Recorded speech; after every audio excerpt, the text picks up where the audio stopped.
Yes, reka tugusuze kandi tukwifuriza kugenda ugira ibihe byiza wowe uri kutwumva hano kuri AGEZWEHO TV. Uyu ni wa mwanya wacu wa The Gospel News Time, aho tugira gutya tukagera tukugezaho amakuru atandukanye bari kugenda vugwa mu gisata cya gospel cyangwa se amakuru ajyanye n'imyemerere muri rusange.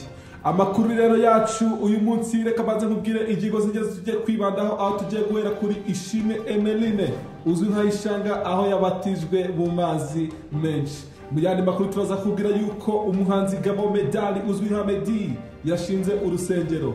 Ni mu gihe kandi tukirana mu Rwanda tuza kubwira yuko itsinda rya AMAKURU Ministries rigiye gukora igitaramo bise iyo niyo data. Mu gihe hanze y'u Rwanda turi buze kukubwira yuko umukristo ufite ubumuga bwo kutabona yakatiwe urwo kwicwa ashinjwa ibinyoma mu gihugu cya Pakistan. Ngiye mugiye kubana muri aya makuru, ni Mugisha Simeon, naho hano ni AGEZWEHO TV.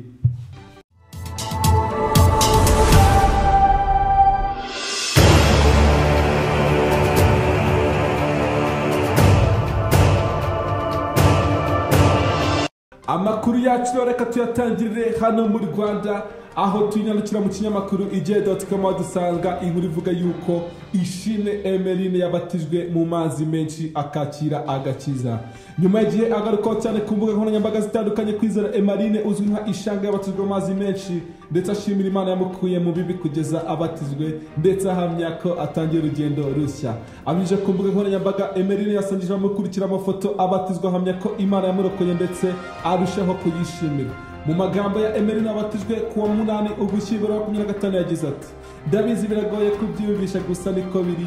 Ndagushima Yesu kubw'ubuntu bwawe ndetse n'urukundo rwawe. Ndagushimira kubw'agakiza kawe wamereye ubuntu. Ntabwo nari mbikwiriye, nari mubi, nari ikivume, nari uwo gucirwaho iteka, nari uwo gupfa, nari mfite amazina mabi, umpa izina rishya.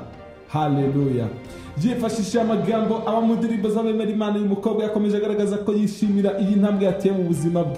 Yagize ati: wankuyeho wa mwenda w'isoni unyambika umwenda wera. Ndagushima Yesu ko wankuye mu maboko y'umwanzi.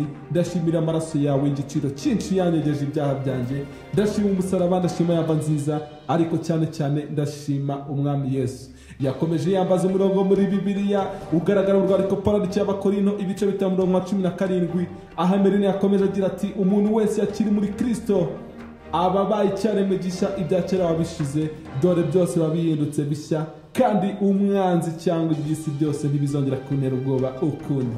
Ku rundi ruhande yifashishije umurongo wanditse mu Galatiya ibice 6:14 yagaragaje ko ubico kwiratana afite ari ukuyakira Yesu nk'umwami n'umukiza. Yagize ati: ariko Yesu sinyirata ikindi keretse umusaraba w'umwami wacu Yesu Kristo wategetse ko iby'isi bimbera nk'ibibambwe, nanjye nkabera iby'isi nk'ibibambwe. Nk'uko napfanye na Kristo nkazukana nawe, nzakomeza kurushaho gusa nkawe. Kwizera Emeline yagaragaye cyane nka Ishanga mu 2024 ubwo yifotozanyaga na Debeni. Icyo gihe bikaba byarabaye inkuru kuko uyu muhanzi yagaragaye akuru Ishanga y'uyu mukobwa. Mu ntangiriro za 2025 uyu mukobwa yongeye kurikoroza nyuma y'uko agiye hanze amashusho y'urukozasoni, bikaza kumuviramo gutabwa muri yombi ari kumwe n'abagenzi be. Icyo gihe iperereza byagaragaje ko ibyo bikorwa by'urukozasoni babikoreshaga n'ibiyobyabwenge, bikabaviramo kwisanga mu kigo ngororamuco bamazemo igihe barimo bagenda bagororwa n'inzego zibifitiye ububasha. Uyu mukobwa reka tumwifurize urugendo rushya atangirwa kwakira Yesu Kristo nk'umukiza. Imana izakomeje kugenda ibimushyigikiramo neza cyane. Ayandi makuru tukiri hano mu Rwanda, imwe mu nkuru zikomeje kugera zivugwa cyane n'inkuru ivuga yuko Gabo Medali ashobora kuba yashinze urusengero. Mu kiganiro umuhanzi Kitoko bibarwa rumaze imyaka 12 ataza mu Rwanda, aho kuri bivuga ko yamaze kuza gutura ndetse no gukurira mu Rwanda. Mu kiganiro ajyana n'itangazamakuru kuri iki cyumweru tariki 9 Ugushyingo 2025, Kitoko yemeje ko Meddy yashinze urusengero rukorera online, rukora ivugabutumwa buri wa gatandatu, kandi ko ari umwe mu baryitabira kenshi. Yagize ati: Meddy yarasanzwe ari umuntu usenga, yaraterura ngo avuge ngo ndakijijwe, ariko nkanjye twabaga turi kumwe yari umurokore. Ubu ni umugabo ufite umuryango mwiza, ikirenzeho afite urusengero rukora kuri murandasi, turasenga buri wa gatandatu. Kitoko avuga ko we na Meddy ari inshuti kuva bakiri mu rugendo rwo kwiyubaka mu muziki, aho bamenyanye Meddy akiri umuhanzi ukizamuka afite indirimbo Amayobera. Ati: twahuriye i Butare duhita tujya mu bintu byinshi ntashobora kuvugira hano, ariko twajyanye no kuririmbira muri Afrika mu gikombe cy'isi. icyo gihe badutoyemo. Turagenda bituma turushaho kumenyana cyane.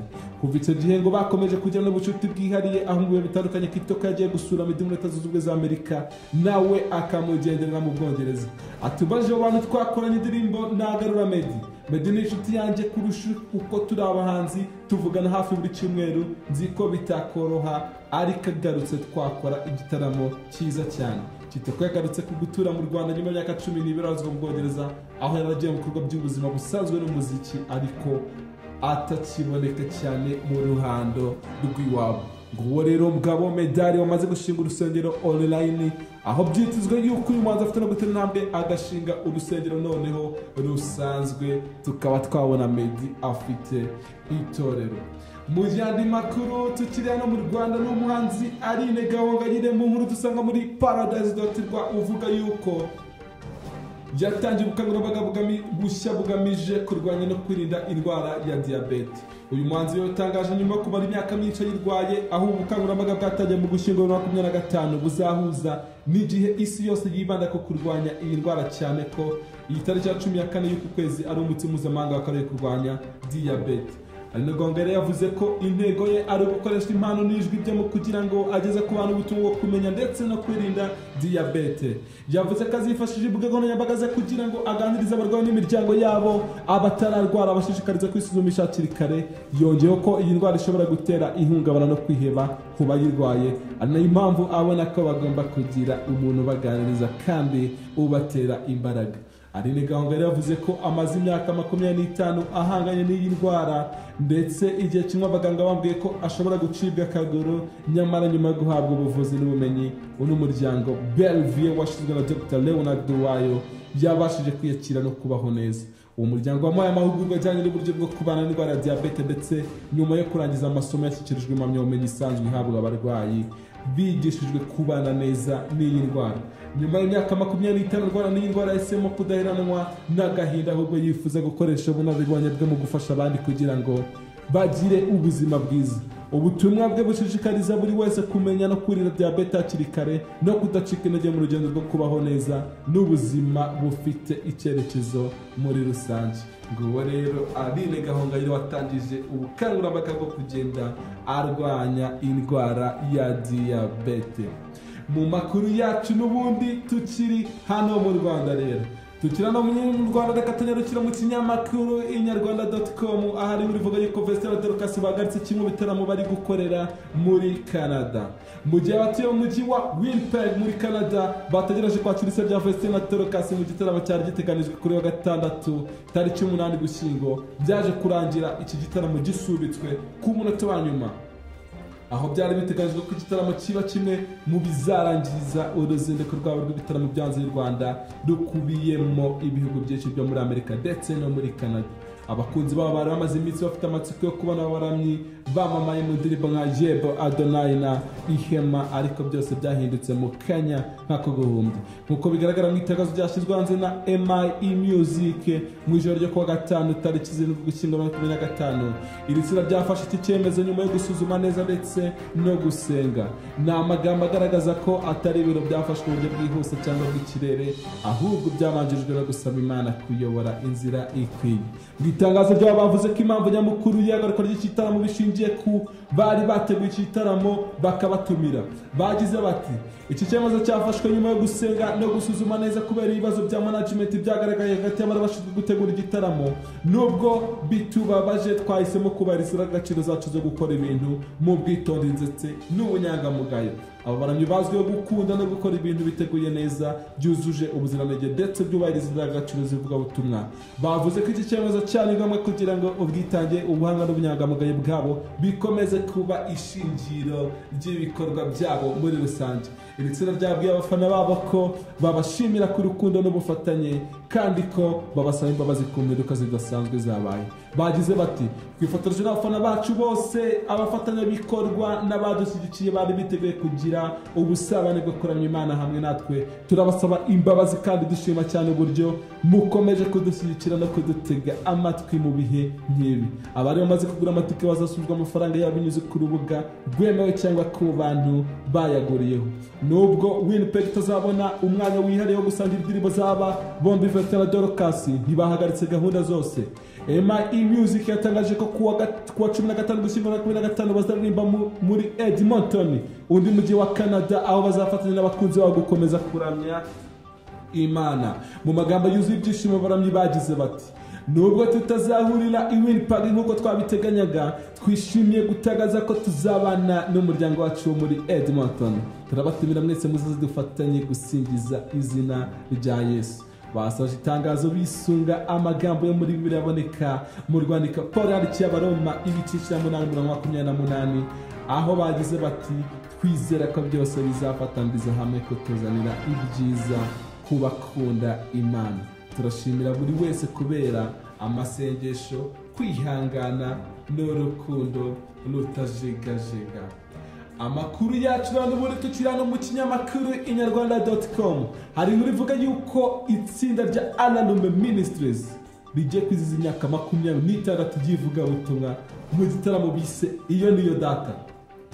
Mu myaka isaga 26 bamaze mu murimo w'ivuga butumwa binyuze mu ndirimbo, Alanume Ministries igiye kongera guhuriza hamwe abakunzi ba mu gitaramo gikomeye yise iyo niyo data live concert, aho kizabera kuri Kigali Conference and Exhibition Village ahazwi nka Kigali tariki 3 Gushyingo 2025. Iki gitaramo giteganijwe nk'igihe cyo gushimira Imana kuri rwego rw'imyaka 26 Alanume Ministries imaze isakaza ubutumwa bwiza no kongera guhuza abaramyi umwuka wishimwe n'amasengesho. Amatike yo kwinjira kuri iki gitaramo yatangiye kuboneka ku rubuga rwa Ticket Authentics Events rwa. Kwinjira byashyizwe mu byiciro bine, aho hari itike y'ibihumbi 50, itike y'ibihumbi 25, itike y'ibihumbi 20 ndetse n'itike y'ibihumbi 10 mu yindi myanya isigaye.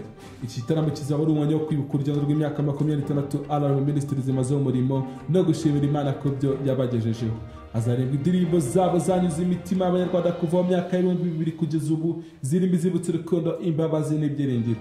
Abategura iki gitaramo bavuga ko kizaba ari ishusho y'umuryango umaze imyaka irenga 2 n'igice wa Kristo, atari amagambo gusa ahubwo binyuze mu bikorwa bigaragara. Umwe mu bayobozi ba Alanume Ministries yagize ati: ni imyaka 26 y'ineza y'ukwegurira umurimo w'Imana no kubaka imitima. Iki gitaramo kizaba ari umwanya wo gushima no gusabana n'Imana nk'umubyeyi wacu. Iyo niyo data. Alanume Ministries yatangiye ku mugaragaro gukora mu mwaka w'1999 ishingiye ku ntego yo gusana imitima n'amarangamutima y'Abanyarwanda bari bakomerewe n'ingaruka za Jenoside yakorewe Abatutsi mu mwaka w'1994. Uyu muryango w'ivuga butumwa washize imbere kubaka ibyiringiro, ubumwe n'ubwiyunge binyuze mu ndirimbo zisingiza Imana.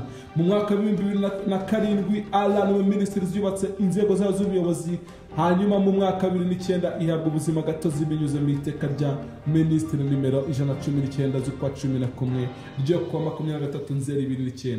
Kuri ubu iyi Minisitiri ikorera mu mujyi wa Kigali, akarere ka Gasabo, umurenge wa Remera, umudugudu wa Rukiri ya kabiri. Mu gihe cy'imyaka isaga 26 Alanume Ministries yaguriye ibikorwa bya hirya no hino ku isi, aho mu 2016 atangiye gukora muri Repubulika Iharanira Demokarasi ya Congo, aho igenda ifasha ibikorwa by'ubumwe n'ubwiyunge. Muri 2023 yatangije kandi amashami muri Leta Zunze Ubumwe za Amerika no muri Canada ndetse no ku mugabane w'i Burayi mu bihugu nka Sweden ndetse n'Ubuholandi. Iyo rero Alanume Ministries iri gutegura igitaramo gise iyo niyo data. Amakuru yacu rero ajyanye n'iyobokamana reka tukomereze hanze y'u Rwanda. Hanze y'u Rwanda reka dukomereze mu gihugu cya Palestine, avuga inkuru y'umukristo ufite ubumuga bwo kutabona, aho yakatiwe urwo kwicwa kandi ashinjwa ibinyoma. Mu mujyi wa Lahore muri Pakistan habaye inkuru ibabaje y'umugabo ufite ubumuga bwo kutabona imyaka 49 witwa Nadim Masi wakatiwe urwo kwicwa ashinjwa ibinyoma. Nadim Masi wari ufite imyaka 49 yafashwe n'inzego z'umutekano ashinjwa gusebya intumwa ya Islamu, icyaha gihanishwa urupfu muri icyo gihugu. Nk'uko nyina Martha Yusuf ufite hafi imyaka 80 yabisobanuye, Nadim yakunze guhura n'ihohoterwa ry'abakozi b'Abayisilamu bakorana nawe, bahoraga barimo kumutuka, kumusukaho amazi ndetse no kumwambura amafaranga yakoreraga mu murima mu karere ka Model Town Park, aho yakoreshaga igipimo bakoresha bapima ibiro.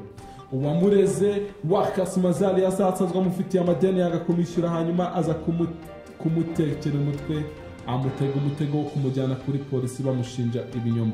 Masi udashobora kubona kandi ufite akuma kamufasha guhagarara yemye mu kuguru yakubiswe n'abapolisi kugira ngo yemere ibyo atakoze. Nyina avuga ko ahora arira bikarushaho mu gihe amusanze muri gereza azi ko ategereje kwicwa, ahora asaba Imana ngo imurokore imukure muri iki kibazo.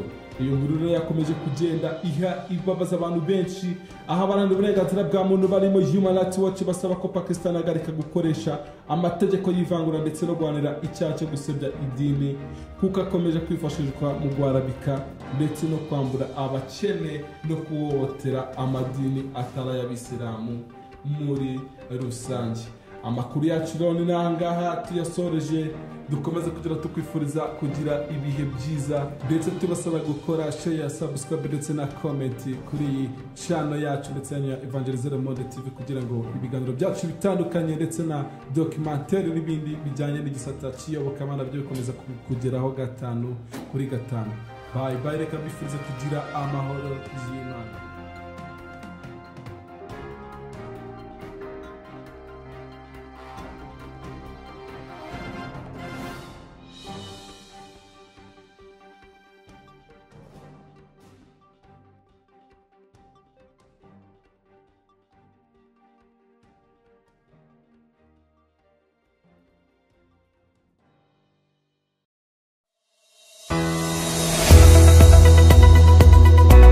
Evangelizero Monde Pro, serivisi dutanga dufata kandi tugatunganya amafoto n'amashusho y'ubukwe bwawe neza ndetse n'ibindi birori bitandukanye. Urifuza gukoresha YouTube, tugufasha kwagura YouTube channel yawe vuba. Ukeneye channel yo kugura, nabyo turabigufasha. Ufite channel ariko wabuze kushyiraho ibiganiro, tugufatira amashusho tukakweditingira ndetse tukanabigushyira kuri YouTube channel yawe mu gihe gito, nawe utangiye kuryoherwa n'ifaranga rya YouTube. Kubifuza ko ibirori byabo birebwa mwako kanya ku isi yose, dukora live streaming. Ukeneye kwiga gucuranga piano cyangwa gitari, aho waba uherereye hose ku isi tubigufashamo utiriwe uva aho uri. Dukorera mu Rwanda no mu Bufaransa. Waduhamagara kuri izo nimero ubona kuri screen yawe. Evangelizero Monde.